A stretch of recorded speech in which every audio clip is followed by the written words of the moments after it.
তো গাইস আজকে একটা বেলুনের খেলা হইতাছে। এখানে হলো আর্জেন্টিনার একজন প্রার্থী আর একজন হলো ব্রাজিলের প্রার্থী। তো দেখা যাবে যে গেমটা জিতবে তাকে দেওয়া হবে একটা আকর্ষণীয় পুরস্কার। তো শুরু হয়ে যাক, একজন করে প্লেয়ারের নাম বলবে আর এখান থেকে বেলুন সরাইবো। আপনারা কমেন্ট করবেন কে জিতবে, আর্জেন্টিনা নাকি ব্রাজিল। তো শুরু করো, ভিনিসিয়াস জুনিয়র। একটা করে বেলুন সরাও।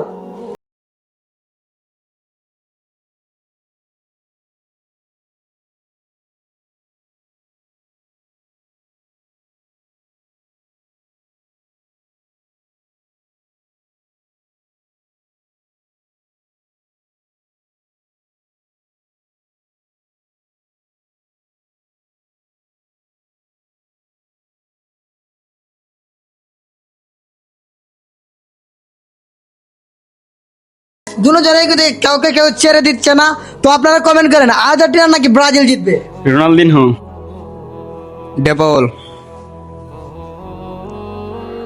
জলদি জলদি গাইস আপনারা কমেন্ট করেন আর ভিডিওটা ওরা তোরা শেয়ার করবেন। এখানে ব্রাজিল আর আর্জেন্টিনা। মার্কিনিউস। গার্নাচো। মিলিতাও। ও গাইস ওরা তোরা গেলেন হইতেছে। আকুনিয়া।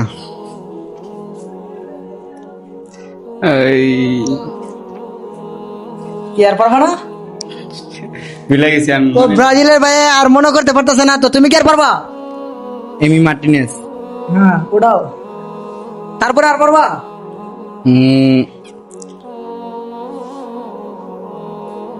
তো ভাইটা একটা বেশি নিতে পারছে, আর্জেন্টিনার ভাইটা একটা বেশি নিতে পারছে বেলুন, এখান থেকে একটা বেলুন বেশি নিতে পারছে। আর তার জন্য বলছিলাম একটা আকর্ষণীয় পুরস্কার থাকবে। অবশ্যই পুরস্কারটা কি আপনারা দেখতে পারবেন। এই যে ধরো, তারা খ্রিস্টানদের নাম অবশ্যই তারা মনে রাখছে। তো এই নামটা কারা কারা জানেন অবশ্যই কমেন্ট বক্সে বলে যাবেন। আর আপনি মুসলমান হলে এই ভিডিওটা শেয়ার করতে কিন্তু ভুলবেন না।